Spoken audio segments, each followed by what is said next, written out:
ಶ್ರೀ ಗುರುಭ್ಯೋ ನಮಃ. ಭಟ್ಟರ ಪಾಠಶಾಲೆಗೆ ಆತ್ಮೀಯ ಸ್ವಾಗತ.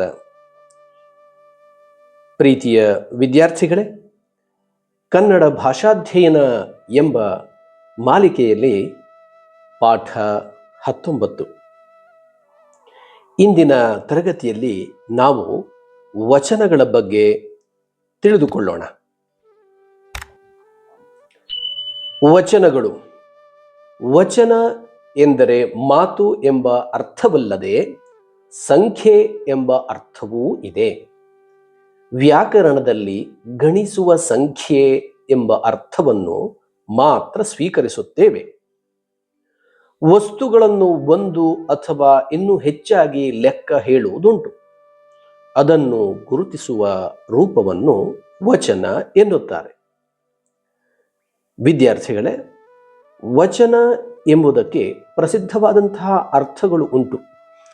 ಬಸವಣ್ಣ ವಚನ, ಅಕ್ಕಮಹಾದೇವಿ ವಚನ ಇತ್ಯಾದಿ ವಚನಗಳು ಕೂಡ ಪ್ರಸಿದ್ಧವಾಗಿವೆ ಮಾತು ಎಂಬ ಅರ್ಥದಲ್ಲಿ. ಆದರೆ ವ್ಯಾಕರಣ ವಿಭಾಗದಲ್ಲಿ ವಚನ ಎಂದರೆ ಗಣಿಸುವಂತಹ ಸಂಖ್ಯೆ ಎಂಬ ಅರ್ಥದಲ್ಲಿ ನಾವು ಬಳಸುತ್ತೇವೆ. ವಚನಗಳಲ್ಲಿ 2 ವಿಧಗಳಿವೆ. ಮೊದಲನೆಯದು ಏಕವಚನ, ಎರಡನೆಯದು ಬಹುವಚನ. ಒಂದು ಅಥವಾ ಒಬ್ಬ ಎಂಬ ಅರ್ಥದಲ್ಲಿ ಹೇಳುವ ಶಬ್ದಗಳೆಲ್ಲ ಏಕವಚನಗಳು. ಉದಾಹರಣೆಗೆ ರಾಮ, ಹುಡುಗ, ಕಲ್ಲು, ಮಣ್ಣು, ಮರ ಇತ್ಯಾದಿ. ಇಲ್ಲಿ ಕೊಟ್ಟಿರುವಂತಹ ಪದಗಳು ಕೇವಲ ಒಂದು ಅಥವಾ ಒಬ್ಬ ಎಂಬ ಅರ್ಥದಲ್ಲಿ ಬಳಕೆಯಾಗಿರುವಂತಹ ಶಬ್ದಗಳು. ಇನ್ನು ಬಹುವಚನ, ಒಂದಕ್ಕಿಂತ ಹೆಚ್ಚು ಎಂಬರ್ಥದಲ್ಲಿ ಹೇಳುವ ಶಬ್ದಗಳೆಲ್ಲ ಬಹುವಚನಗಳು. ಏಕ ಎಂದರೆ ಒಂದು. ಏಕಂ ಎಂಬುದು ಸಂಸ್ಕೃತದ ಶಬ್ದ. ಅದೇ ಅರ್ಥದಲ್ಲಿ ಏಕ ಎಂದರೆ ಒಂದು ಎಂಬರ್ಥದಲ್ಲಿ ತೆಗೆದುಕೊಂಡಂತಹ ಶಬ್ದ. ಅದೇ ರೀತಿಯಾಗಿ ಬಹು ಎಂದರೆ ಅನೇಕ ಎಂಬರ್ಥದ ಸಂಸ್ಕೃತದ ಪದ. ಇಲ್ಲಿ ಒಂದಕ್ಕಿಂತ ಹೆಚ್ಚು ಎಂಬ ಅರ್ಥದಲ್ಲಿ ಈ ಪದಗಳು ಇವೆ. ಉದಾಹರಣೆಗಳನ್ನ ಗಮನಿಸಿ. ಹುಡುಗರು, ಶಾಲೆಗಳು, ಮರಗಳು, ಮನೆಗಳು, ಪುಸ್ತಕಗಳು. ಈ ಉದಾಹರಣೆಗಳಲ್ಲಿ ಅನೇಕ ಇವೆ ಎಂಬ ಅರ್ಥದಲ್ಲಿ ಶಬ್ದಗಳನ್ನು ಬಳಸಿದ್ದೇವೆ. ಇನ್ನು ಈ ವಚನಗಳನ್ನ ಪರಿವರ್ತನೆ ಮಾಡುವುದನ್ನು ಕೂಡ ಅಭ್ಯಾಸ ಮಾಡೋಣ. ಅಂದರೆ ಏಕವಚನದ ಶಬ್ದಗಳನ್ನು ಬಹುವಚನಕ್ಕೂ, ಬಹುವಚನ ಶಬ್ದಗಳನ್ನು ಏಕವಚನಕ್ಕೂ ಪರಿವರ್ತನೆ ಮಾಡಿ ಅಭ್ಯಾಸ ಮಾಡುವುದನ್ನು ನಾವು ಕಲಿತುಕೊಳ್ಳೋಣ. ಏಕವಚನದಲ್ಲಿರುವ ರೂಪಗಳನ್ನು ಬಹುವಚನಕ್ಕೆ ಬದಲಾಯಿಸಬೇಕಾದ್ರೆ ಅರು, ಗಳು, ಅರುಗಳು, ಅಂದಿರು, ಇರು, ವಿರು, ವು, ಅವು, ಏರು ಮೊದಲಾದಂತಹ ಪ್ರತ್ಯಯಗಳನ್ನು ಸೇರಿಸಬೇಕಾಗುತ್ತದೆ. ಅಂದರೆ ಏಕವಚನದಿಂದ ಬಹುವಚನ ಮಾಡುವಾಗ ಪ್ರತ್ಯಯಗಳ ಸಹಾಯಗಳನ್ನು ನಾವು ತೆಗೆದುಕೊಳ್ಳುತ್ತೇವೆ. ಪ್ರತ್ಯಯಗಳು ಎಂದರೆ ರೂಪಗಳನ್ನ ಬದಲಾವಣೆಗೆ ಬಳಸುವಂತಹ ಅಂಶಗಳು. ಗಮನಿಸಿ, ಮೊದಲನೆಯದು ಅರು ಪ್ರತ್ಯಯವನ್ನ ಸೇರಿಸಿ ಬಹುವಚನ ಮಾಡೋಣ. ಅರಸು, ಅದನ್ನ ಬಹುವಚನ ಮಾಡಲು ಅರು ಸೇರಿಸೋಣ, ಅರಸರು. ಹುಡುಗ, ಅರು, ಹುಡುಗರು. ದಾಸಿ, ಅರು ಸೇರಿಸಿದಾಗ ದಾಸಿಯರು. ಮುದುಕ, ಅರು ಸೇರಿಸಿದಾಗ ಮುದುಕರು. ಹೀಗೆ ಏಕವಚನದಿಂದ ಬಹುವಚನಕ್ಕೆ ಮಾಡಲು ಅರು ಪ್ರತ್ಯಯವನ್ನ ಬಳಸಿದ್ದೇವೆ. ಇನ್ನು ಎರಡನೆಯದಾಗಿ ಗಳು ಪ್ರತ್ಯಯವನ್ನ ಸೇರಿಸೋಣ. ಉದಾಹರಣೆಗಳು: ಶಾಲೆ, ಶಾಲೆಗಳು. ಹೆಣ್ಣು, ಹೆಣ್ಣುಗಳು. ಮರ, ಮರಗಳು. ಪ್ರಾಣಿ, ಪ್ರಾಣಿಗಳು. ಪುಸ್ತಕ, ಪುಸ್ತಕಗಳು. ಇಲ್ಲಿ ಏಕವಚನ ಶಬ್ದಕ್ಕೂ ಬಹುವಚನ ಶಬ್ದಕ್ಕೂ ನಡುವೆ ಇರುವ ವ್ಯತ್ಯಾಸ ಗಳು ಎಂಬ ಪ್ರತ್ಯಯ. ಮುಂದಿನದನ್ನು ಗಮನಿಸಿ. ಅಂದಿರು ಪ್ರತ್ಯಯ ಸೇರಿಸಿ ಬಹುವಚನವನ್ನ ಹೇಗೆ ಮಾಡಬಹುದು ಎಂಬ ಉದಾಹರಣೆಗಳನ್ನು ನೋಡೋಣ. ಅಣ್ಣ, ಅದಕ್ಕೆ ಅಂದಿರು ಪ್ರತ್ಯಯ ಸೇರಿಸಿ ಅಣ್ಣಂದಿರು. ತಮ್ಮ, ತಮ್ಮಂದಿರು. ತಾಯಿ ತಾಯಂದಿರು, ಅಕ್ಕ ಅಕ್ಕಂದಿರು, ಅಜ್ಜ ಅಜ್ಜಂದಿರು. ಇಲ್ಲಿ ಏಕವಚನದಿಂದ ಬಹುವಚನಕ್ಕೆ ಮಾಡುವಾಗ ಅಂದಿರು ಪ್ರತ್ಯಯವನ್ನ ಸೇರಿಸಿದ್ದೇವೆ. ಮುಂದಿನದನ್ನ ಗಮನಿಸಿ ಮಕ್ಕಳೇ. ಇರು ಅಥವಾ ವಿರು ಪ್ರತ್ಯಯವನ್ನ ಸೇರಿಸುವಂಥದ್ದು. ಉದಾಹರಣೆಗೆ ಹೆಂಡತಿ ಇರು, ಹೆಂಡಿರು. ಕೆಳಗಿನವೆರಡೂ ಕ್ವಚಿತ್ ಆಗಿ ಬರುವಂಥವು ಅತ್ತೆ ವಿರು, ಅತ್ತೆವಿರು, ತಾಯಿ ವಿರು, ತಾಯಿದಿರು. ಈ ರೀತಿ ಬಳಕೆಗಳನ್ನ ಕೆಲವಷ್ಟು ಸಾಹಿತ್ಯ ಗ್ರಂಥಗಳಲ್ಲಿ ನಾವು ನೋಡಬಹುದು. ವಿದ್ಯಾರ್ಥಿಗಳೇ, ಈ ರೂಪಗಳನ್ನು ಬೇರೆ ಬೇರೆಯವರು ಭಾಷೆಗಳನ್ನು ಬಳಸುವಾಗ ಅಥವಾ ನಮ್ಮ ಕವಿಗಳು, ನಮ್ಮ ಭಾಷಾಜ್ಞಾನಿಗಳು ಬಳಸಿರುವುದನ್ನು ಗಮನಿಸಿ ಉದಾಹರಣೆಗಳನ್ನು ನಾವು ಅಭ್ಯಾಸ ಮಾಡಬೇಕು. ಇನ್ನು ಮುಂದಿನ ಪ್ರಕಾರದಲ್ಲಿ ವು ಅಥವಾ ಅವು ಸರ್ವನಾಮ, ಗುಣವಾಚಕ, ನಪುಂಸಕಲಿಂಗ ಶಬ್ದಗಳಿಗೆ ಮಾತ್ರ ಈ ಪ್ರತ್ಯಯಗಳನ್ನು ನಾವು ಸೇರಿಸುವಂಥದ್ದು. ವು ಅಥವಾ ಅವು. ಅದು ಅವು. ಚಿಕ್ಕದು ಏಕವಚನವಾದರೆ ಚಿಕ್ಕವು ಬಹುವಚನ.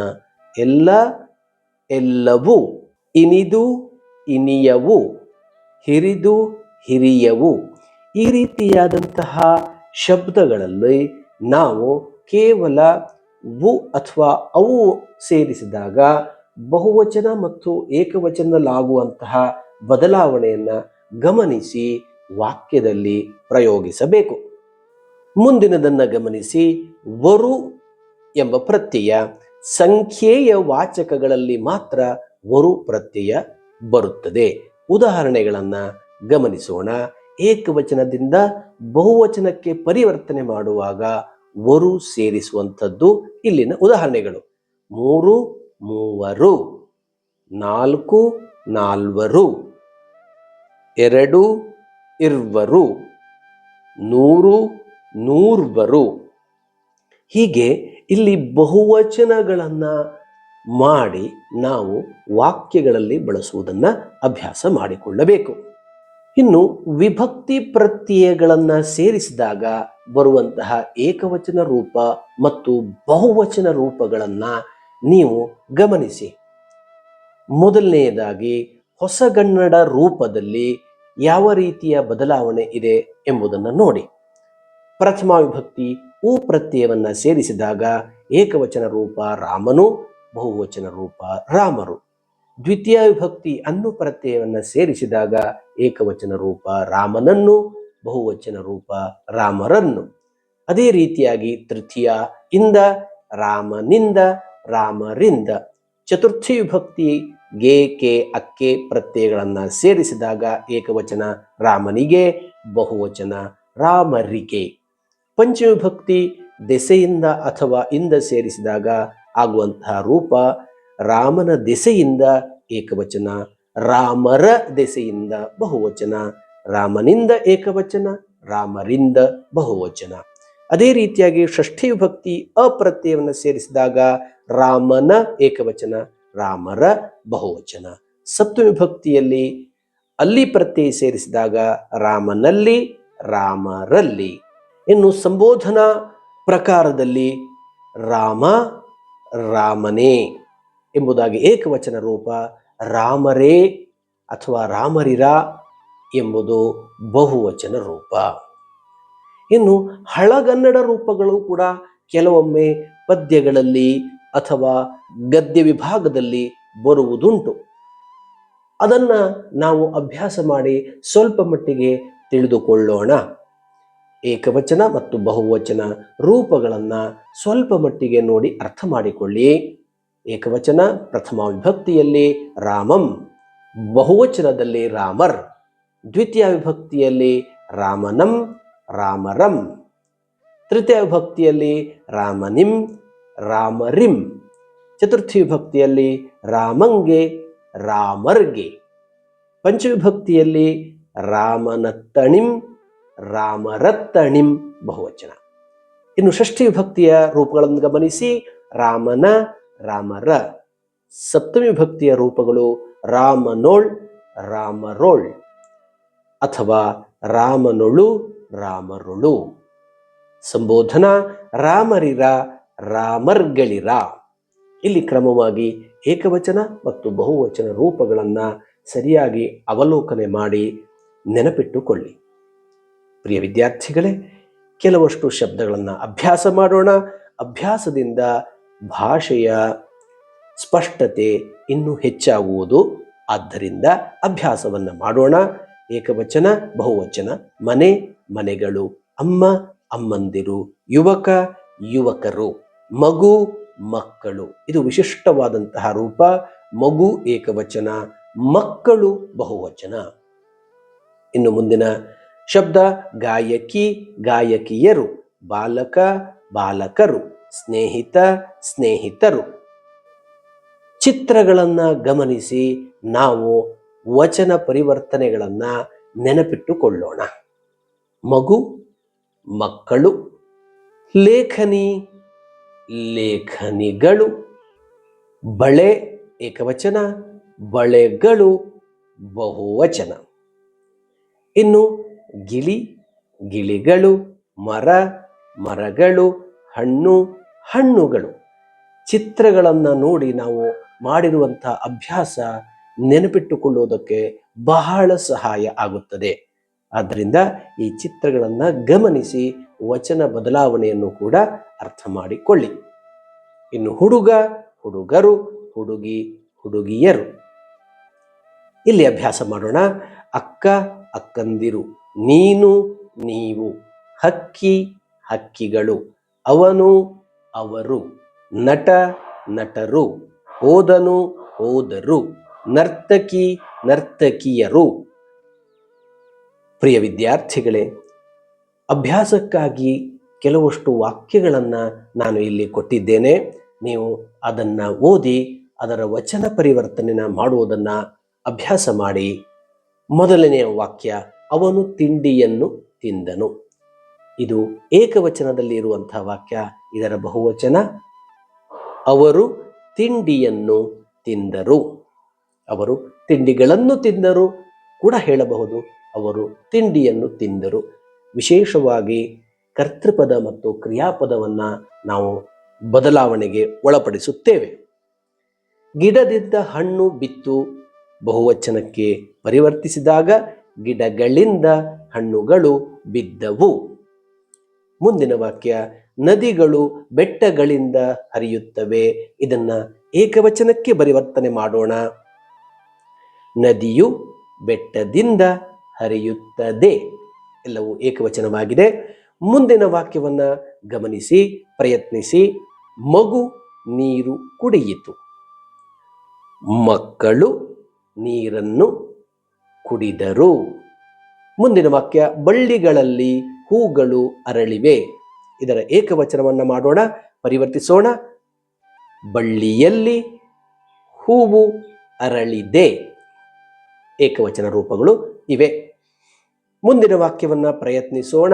ನಕ್ಷತ್ರವು ಆಕಾಶದಲ್ಲಿ ಮಿನುಗುತ್ತದೆ. ಇಲ್ಲಿ ಬಹುವಚನವನ್ನು ಮಾಡಿ ನಕ್ಷತ್ರಗಳು ಆಕಾಶದಲ್ಲಿ ಮಿನುಗುತ್ತವೆ. ನಕ್ಷತ್ರಗಳು ಬಹುವಚನ, ಆಕಾಶದಲ್ಲಿ ಒಂದೇ ಆಕಾಶ ಅನ್ನುವಂಥದ್ದು ಪ್ರಸಿದ್ಧವಾದಂತಹ ಉದಾಹರಣೆ. ಆದ್ದರಿಂದ ಆಕಾಶಗಳಲ್ಲಿಯೂ ಶಬ್ದದ ಬದಲಾವಣೆ ಆಗಿದೆ, ಆದರೆ ಅರ್ಥವೇ ಒಂದೇ ಇರುವುದರಿಂದ ಆಕಾಶದಲ್ಲಿ ಮಿನುಗುತ್ತವೆ. ಇರಲಿ, ನಾವು ವಾಕ್ಯದ ಅಭ್ಯಾಸವನ್ನು ಮಾಡುತ್ತಿದ್ದೇವೆ.